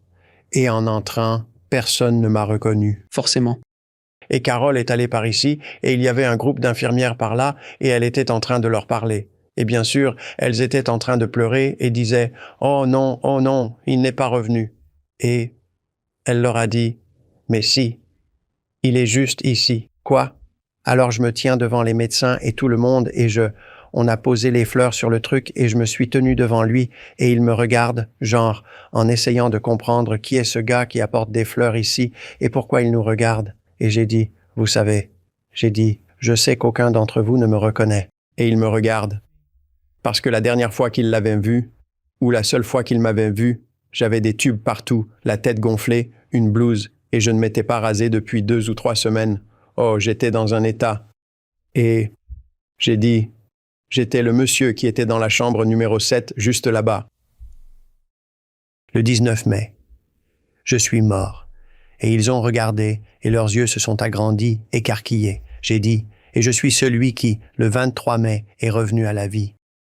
Et il a fait, vous savez, genre, j'ai dit, maintenant ce que vous ne savez pas, et moi, je me tiens là, maintenant, premièrement, je suis là, debout, en train de leur parler, comme on se parle. Donc ils digèrent encore. Ouais, ils sont encore. Comment est-ce possible? Non. Et on pouvait voir les rouages tourner. J'ai dit, ce que vous ne savez pas, c'est que quand je suis mort, je suis allé au paradis. Et j'ai rencontré Jésus. J'étais là-bas.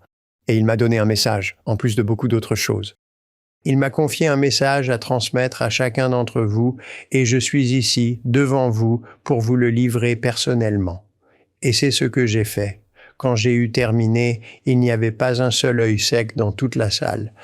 Pouvez-vous partager ce message ou était-ce privé? C'était un message destiné à eux. Entendu. Une partie du message était que Jésus voulait qu'ils sachent qu'ils utilisent leurs mains et leurs capacités pour aider à accomplir ces miracles. Il dit, mais vous devez aussi comprendre que parfois, ça ne va tout simplement pas arriver. Ce n'est pas leur heure d'être là et ils vont rentrer à la maison. Et ils s'éteignent. Ce n'est pas le fruit de ce que vous avez fait. C'était juste l'heure. Et vous ne pouvez pas... ouais. Et il a dit, mais vous continuerez à faire sa volonté et vos capacités. Il utilise ce terme, oui. Et on pouvait vraiment voir ça, juste comme une vague de... ouais, avec d'autres choses. Et ils étaient vraiment juste, genre, sidérés. Et puis on a simplement continué. Et puis, bien sûr, maintenant, il y a les kinés. Pas les kinés, les gens qui vous aident, en fait, à respirer. Je ne sais même pas, vraiment, comment les appeler. Je ne suis pas médecin, moi. Les aumôniers et les autres. Un aumônier a dit, nous étions là pour les derniers sacrements. Vous savez, enfin, ils n'ont tout simplement jamais rien vu de tel. Et bien sûr, j'ai reconnu tout le monde aux soins intensifs. J'ai reconnu un gars qui me faisait la réanimation et qui m'a cassé les côtes. Et j'ai dit, Oli, enfin, je n'aurais pas dû dire son nom. J'ai dit, c'est vous qui m'avez cassé les côtes. Il demande, comment savez-vous? J'ai dit, parce qu'il ne note rien. Ils préfèrent le cacher. Ouais, bien sûr. Ils ne veulent même pas que vous sachiez qui était là. Ouais, bien sûr. Je leur ai expliqué et c'était comme s'ils étaient juste sidérés. Mais le paradis est tellement phénoménal. Alors, Robert, maintenant que vous êtes revenu, votre famille, vos amis, c'est une pilule difficile à avaler, mais il y a beaucoup de preuves. Mais comment s'est passée la réadaptation maintenant avec toute cette connaissance, avec toute cette expérience? Fouler la terre doit être un peu différent désormais. Un peu. Comment s'y habituer et comment l'entourage s'adapte-t-il au nouveau Robert? Car l'homme revenu de là-haut n'est plus du tout le même. Non. La première chose, c'est que, je suppose, je ne me soucie plus vraiment de ce que les autres pensent et je ne m'en inquiète plus du tout. Ça leur a pris un petit moment. Forcément. Pour l'accepter, car ils étaient tous, en toute franchise, mes frères, Ils étaient tous prêts à m'enterrer. Je veux dire qu'ils savaient ce qui se passait parce qu'ils étaient au téléphone, vous savez. Et ils étaient là, vous savez. Tes frères, qu'ont-ils fait? Oh, ils te connaissent depuis toujours. Alors, ouais. Eh bien, après, comme je l'ai dit, il leur a fallu un certain temps. Mais ensuite, ils ont vraiment réalisé que je ne parle même plus de la même façon. Je ne suis plus le même. Et tous les gens que nous connaissons autour de nous qui me connaissaient avant disent « Tu n'es plus la même personne ». J'ai dit « Non, je ne le suis pas ». Et c'est la vérité. Je ne le suis pas. Non. Avant. Je déteste devoir dire ça. J'étais vraiment un individu très obstiné, arrogant, égocentrique. Je ne sais même pas comment j'ai pu m'apprécier. Je ne sais pas comment ma femme a pu... C'est un ange. Oui, c'est exact. On a bien établi cela. Ouais. Je veux dire, quand j'y repense maintenant, je sais à quoi ça ressemblait et je me dis « Waouh ». Tu devrais regarder un film. C'est un film qui pourrait t'aider, un peu comme te mettre au parfum. C'est un vieux film des années 90 appelé À propos d'Henry, avec Harrison Ford et Annette Bening, où il jouait une sorte d'avocat connard. C'est un bon mot. Je n'aurais pas osé, mais ouais. Connard, c'est pas grave. Avocat. Et puis, il a eu un accident. Et il a eu une sorte d'amnésie. Et quand il est revenu, il était gentil. Et c'était un avocat très puissant et très... Vous savez, il avait une famille. Mais ils le craignaient tous un peu. Et ils pensaient que c'était un connard et tout ça. Mais quand il revient gentil. Et tout le monde autour de lui se demande comment gérer cette nouvelle version de cette personne. C'est un film magnifique. Je pense que tu aimerais. C'est à peu près ce que j'allais... C'est un peu comme ça, non? Je dois voir ça. Mais oui, même les gens. Et on a parlé à des gens. Et je suis retourné les voir et j'ai dit, je ne sais même pas comment vous... Il a dit, eh bien, vous étiez, vous, on a juste, vous étiez un peu... Et j'ai dit, ouais, je sais. Mais même eux ont dit, tu n'as plus rien à voir avec cette personne. Et c'est vrai, j'étais très, très autoritaire. J'étais compétitif. Je devais vous battre à n'importe quel jeu. Je me fichais que ce soit au golf, que ce soit au Monopoly ou aux cartes, je m'en fichais. Je ne devais pas seulement vous battre, mais juste Dominer. vous démoraliser complètement. Waouh! Donc t'étais un connard. J'en étais un sacré. Je n'en suis pas fier du tout, mais je l'étais. Je n'étais pas vraiment le genre de personne que l'on avait envie de fréquenter. Ami ou même qu'on voulait côtoyer. Non, j'avais des connaissances. Tu n'avais pas d'amis. J'avais des amis, oui, mais pas le genre d'amis, vous savez, avec qui on a de vrais liens, de vraies connexions profondes. C'était ça. Oui, c'était ça. J'étais un vrai connard. Oui, c'est une très bonne façon de le dire, ça. Ouais, mais gentil, alors là, aucune chance, non. Donc c'est une autre chose qui a vraiment dû être un choc pour l'esprit des gens qui te connaissaient avant. C'est que cette personne n'est plus du tout la même aujourd'hui. C'est un homme bien plus gentil, plus doux, aimant, alors que l'ancien gars était un vrai connard. Je vois. Genre même, je veux dire, je suppose que ta femme t'aimait, évidemment. J'imagine. Je veux dire, évidemment qu'elle t'aime. Mais c'est une version différente de Robert pour elle aussi. Tout à fait. Je suppose qu'elle aime cette nouvelle version. Je pense que oui. Ouais. J'espère qu'elle l'aime parce que je ne reviendrai pas à l'autre. Ouais, j'aime cette version. Moi aussi, c'est pareil, Robert. Merci. Je n'ai pas connu l'autre. Je ne veux pas. On préfère éviter. Personne ne m'avait jamais dit ce genre de choses. Je ne me sentais jamais compatissant ou doux. La compétition, la sagesse, je m'en moque éperdument désormais. Je vais jouer au golf sans compter. Je m'en fiche. Je vais juste jouer. M'amuser, ouais. J'ai commencé à apprécier des choses que je n'avais jamais, que j'appréciais vraiment avant. Je pensais que c'était le cas, mais ce n'était pas vrai parce que je n'étais pas rempli d'amour. J'étais rempli de domination. Je n'ai plus. Alors, tu n'as plus du tout peur de la mort? Absolument aucune. Aucune. Absolument. Je le sais, je le sais, je le sais. Je sais exactement où je vais et je sais ce qui m'attend là-bas. Et je sais qu'il va se servir de moi jusqu'à ce que ce soit le moment. Que ce soit l'heure de partir, oui. Et je pourrais vivre encore 100 ans, je crois. Je dis aux gens que j'ai soit 76 ans, soit 1 an et demi, en fait.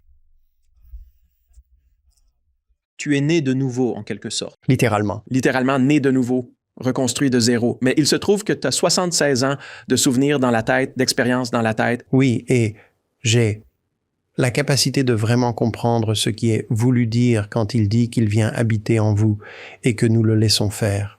Je comprends ce que cela signifie d'aimer et de faire absolument tout par amour.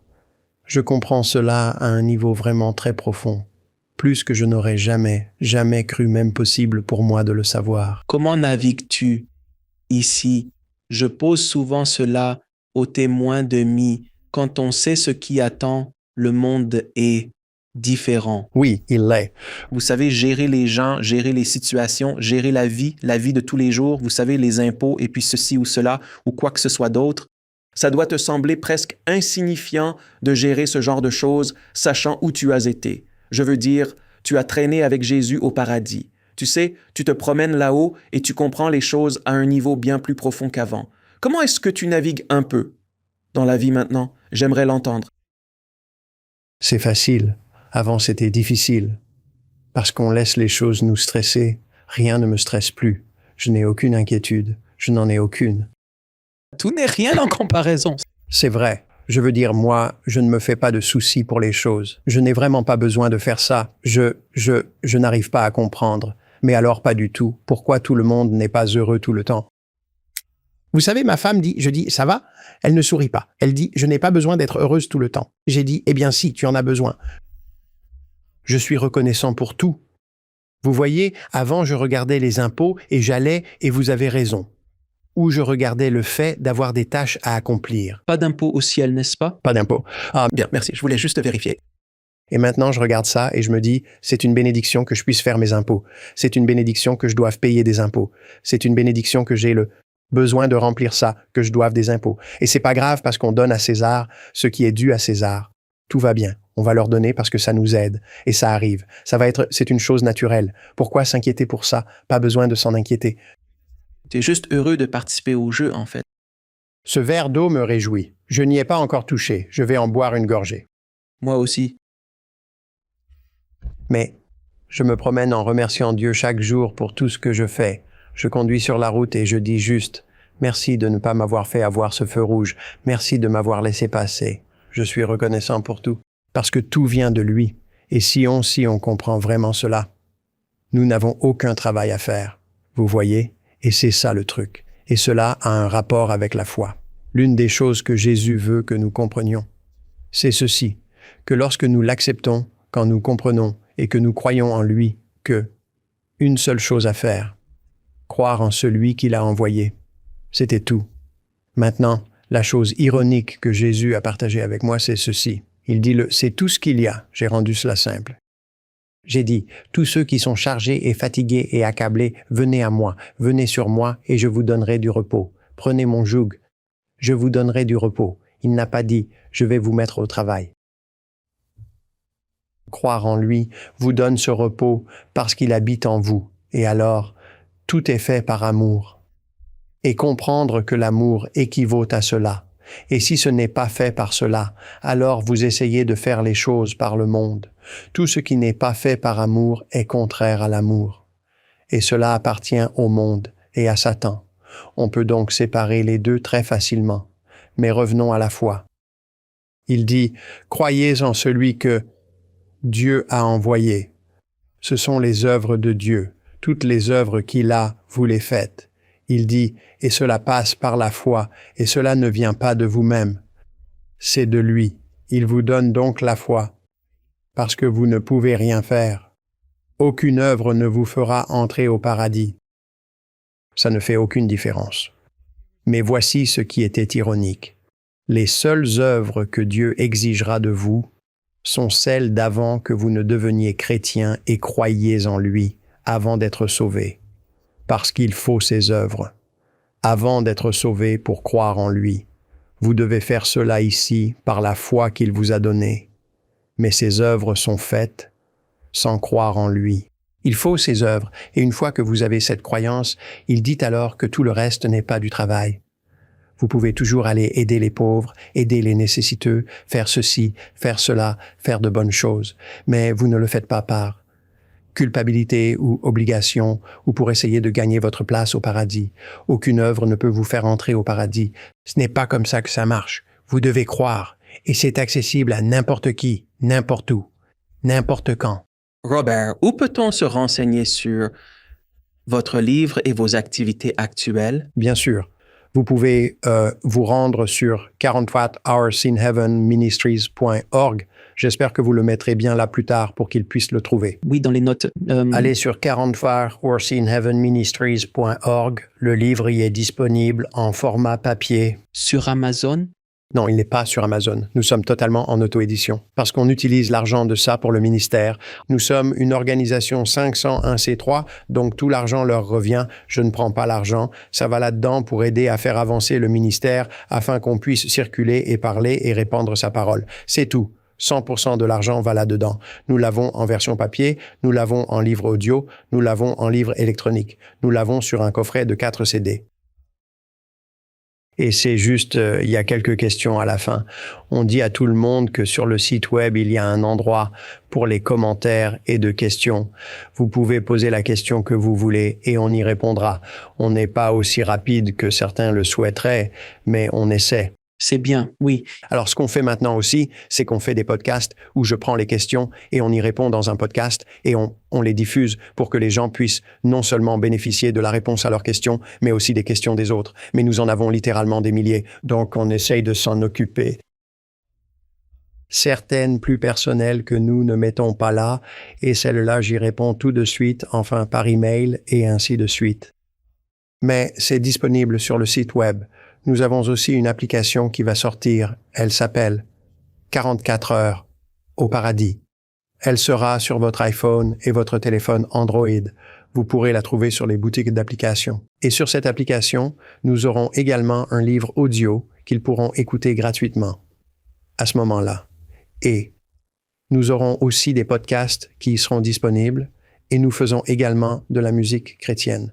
Un des autres miracles qu'il m'a accordé, Jésus m'a dit un jour que la prière qui passe par le chant et la musique est l'une des formes de prière les plus pures que l'on puisse avoir parce que la musique pénètre au plus profond de votre âme et de votre cœur et la fait rayonner et vous fredonnez ces airs et d'autres choses de ce genre. C'est tout simplement comme ça. Il a donné, avant que tout cela n'arrive, je n'avais vraiment pas la moindre idée de ce qu'était un refrain ou même une simple note. J'avais l'habitude de plaisanter avec les gens en disant que si jamais je chantais à l'église, on me demanderait de partir. Et il l'aurait très probablement fait. Je ne connaissais absolument rien à la musique, vraiment rien du tout. Il m'a donné cette capacité d'écrire des chansons et c'est lui qui me donne les paroles. Elles sont toutes entièrement inspirées par lui, à l'exception de quelques chansons country que nous avons également réalisées. Mais il faut bien s'amuser un peu. Mais la capacité d'écrire les chansons, d'arranger les chansons, d'écrire la musique pour les chansons, de la composer, de la diriger, de la produire, du début à la fin, c'est l'ensemble complet, absolument tout. Robert, ce fut un plaisir de t'avoir dans l'émission et c'est une histoire incroyable et j'espère qu'elle touchera beaucoup de gens là-bas et les inspirera à avoir un peu de foi en l'au-delà et en tout ce que nous faisons ici. Je t'apprécie, toi et tout ce que tu fais pour aider à éveiller cette planète. Alors merci d'être venu, l'ami. C'était vraiment mon honneur. Ma bénédiction d'être ici et je te remercie. Tu es un hôte fabuleux. Je veux dire, tu sais poser des questions et m'amener à donner des réponses.